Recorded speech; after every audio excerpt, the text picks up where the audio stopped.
அந்த டிஎன்பிஎஸ்சி இந்த மதராஸ் படத்துல சொல்லுவாங்கல்ல, எல்லாரும் அந்த செவரை பிடிக்கிறதுக்கு தாண்டா இவ்வளவு போராடிட்டு இருக்கோம்னு. அந்த செவரை நம்மளும் பிடிப்போம். நிறைய நம்மளை டைவர்ட் பண்றதுக்கு நிறைய விஷயங்கள் நமக்கு பேச்சுவார்த்தையில காதுல வரும். ஸோ அதெல்லாம் காதுல எடுத்துக்க வேணாம். நம்ம அவங்களுக்கு அளவுக்கு ஸ்பீடப் ஆகிக்கணும், நம்மளை டெவலப் பண்ணிக்கணும். அதுக்கான வேலையை மட்டும் தொடர்ந்து செய்வோம், வெற்றி பெறுவோம். எல்லாருக்கும் வணக்கம். என் பேர் ஜெயபிரகாஷ். நான் அரியலூர் டிஸ்ட்ரிக்ட்ல இருந்து வரேன். சாரோட ஓல்டு வீடியோ யூடியூப் சேனலோட ஸ்டூடெண்ட்ஸா இருந்தீங்கன்னா எனக்கு கண்டிப்பா தெரிஞ்சிருக்கும். ஏன்னா இதுக்கு முன்னாடி ஒரு 1 year பேக் நான் என்னோட குரூப் 4 சக்சஸ் ஸ்டோரியை பத்தி டீட்டெயிலாக பேசியிருப்போம். இப்போ எதுக்கு வந்திருக்கோம்னா, நான் லாஸ்டா 2024 முடிஞ்ச குரூப் 2ல 2 and 2A 2 எக்ஸாமுமே, ரெண்டுக்குமே தனித்தனியா மெயின்ஸ் நடந்தது இல்லையா, ரெண்டுலையுமே கிளியர் பண்ணேன். அதுல நான் 2ல டெப்டி கமர்ஷியல் டாக்ஸ் ஆஃபீஸர் அந்த போஸ்ட் எடுத்திருக்கேன். லாஸ்ட் டைம் குரூப் 4க்கு பேச வந்தேன். இப்போ குரூப் 2 சக்சஸ் பண்ணதை வச்சு உங்கள்கிட்ட ஒரு தடவை பேசிட்டு போகலாம். டீட்டெயிலா பேச முடியாது, டீட்டெயிலா இன்னொரு நாள் நம்ம ஃபுல்லா பேசலாம். இப்போ ஷார்ட்டா ஒரு 2 நிமிஷம் உங்களோட பேசிட்டு போகலான்ட்டு வந்தேன். இந்த குரூப் 2 எப்படி குரூப் 4லயே இருந்துகிட்டு குரூப் 4 சக்சஸே எனக்கு கொஞ்சம் டிலேவா கிடைச்ச சக்சஸ். அந்த சக்சஸ்ல கிடைச்சது நான் விஓஓ ஒர்க் பண்ணேன். ஒரு 2 வருஷம் ஆயிடுச்சு நான் விஓஓ ஒர்க் பண்ணிட்டு இருந்து. சரி, இந்த 2 வருஷத்துல இந்த விஓஓவே போதுமா அப்படின்றது ஃபியூச்சர்ல யோசிச்சு பார்க்கும்போது இல்ல, கண்டிப்பா நம்ம நினைச்சு வந்தது குரூப் 1 ரேஞ்சு. நம்ம இருக்கிற இடம் நம்ம மேல போயே ஆகணும் அப்படிங்கிற ஒரு கட்டாயத்தினால அடுத்து தொடர்ந்து படிச்சேன்.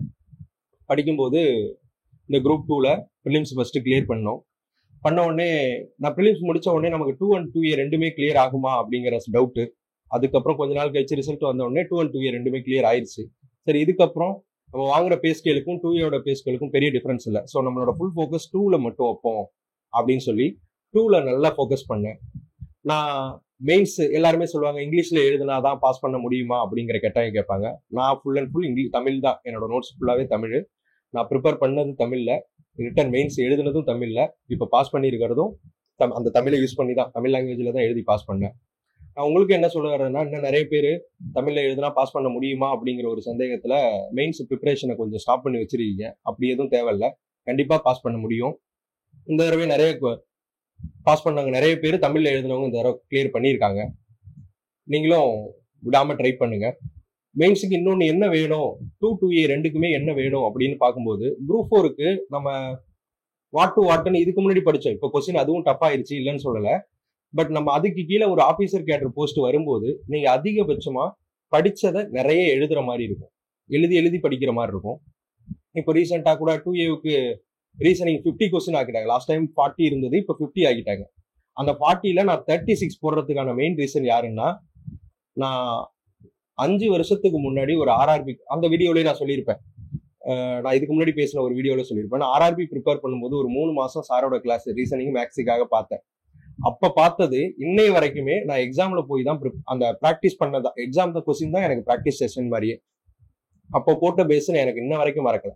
ஸோ தங்கமுத்து சாரோட அவ்வளோ பேசிக்ஸ்ல இருந்து எல்லாத்தையுமே எடுத்து நான் ப்ரிப்பேர் பண்ணேன். அந்த 40 கொஸ்டின்ல 36 போட்டு முடிச்சேன். ஸோ எனக்கு அதுவும் செக்யூர் ஆச்சு. 2Aலையும் கிளியர் ஆயிடுச்சு. 2Aவில் தமிழ்ல 148 கொஸ்டின் போட்டிருந்தேன். ஒன்ஸ் நான் கவுன்சிலிங் போயிருந்தேன்னா 2Aலையும் நான் போஸ்டிங் எடுத்துருக்கலாம். ஆனால் நான் 2ல எடுத்ததுனால எனக்கு 2Aல வேணாம் அப்படிங்கிறத விட்டுட்டேன். 2ல நீங்க தாராளமா ப்ரிப்பேர் பண்ணுங்க, கண்டிப்பா நமக்கு கிடைக்கும். இன்னும் என்னென்ன ஸ்ட்ராட்டஜி, எந்தெந்த சப்ஜெக்ட்ல என்னென்ன எப்படி படிக்கணும், எந்தெந்த புக்ஸை ப்ரிப்பேர் பண்ணணும், இதெல்லாம் பத்தி நம்ம ஃபியூச்சர்ல கண்டிப்பா டீட்டெயிலா பேசலாம். சாரோட 1-to-1 செஷன் கூட நம்ம சாரோட அரேஞ்ச் பண்ண சொல்லியிருக்காரு. அதை அரேஞ்ச் பண்ணி உங்களோட ஒவ்வொரு டீட்டெயிலையும் இந்த வீடியோ கீழே நீங்க கமெண்டா கேளுங்க. 2 மெயின்ஸுக்கு என்னென்ன பண்ணணுங்கிறத கமெண்ட்ஸா கேளுங்க. அந்த கமெண்ட்ஸ் எல்லாம் சார் உங்க சார்பா சார் என்கிட்ட 1-to-1 செஷன்ல கேட்டாலும் கேட்பாங்க. அதை நம்ம ஃபியூச்சர்ல ஒரு நல்ல வீடியோவா கொடுத்துருவோம். ஓகேங்களா? ஸோ தொடர்ந்து படிங்க, எந்த ஹெசிடேஷனும் நடத்துக்காதீங்க. உங்க சுத்தி நடக்கிறத ஒரு சில விஷயங்கள் இப்ப ரீசெண்டா இந்த குரூப் 4 இஷ்யூஸ் எல்லாம் நிறைய போறதால நிறைய நம்மளை டைவர்ட் பண்றதுக்கு நிறைய விஷயங்கள் நமக்கு பேச்சுவார்த்தையில காதுல வரும். ஸோ அதெல்லாம் காதுல எடுத்துக்க வேணாம். நம்ம என்னதான் அதை பேசி காலத்தை கடத்தினாலும், ஆனா எக்ஸாம் கரெக்டா டிஎன்பிஎஸ்சி கொண்டு போய்கிட்டே டே பை டே அவங்க சொன்ன தேதியில எக்ஸாம் நடத்துறாங்க, அவங்க சொன்ன தேதியில கவுன்சிலிங் நடத்துறாங்க, அவங்க சொன்ன தேதியில நமக்கு ஆர்டர் காப்பியும் கொடுத்துட்றாங்க. ஸோ எந்த வார்த்தைகளுக்காக அவங்களோட ப்ராசஸ் அவங்க நிறுத்துறதே கிடையாது.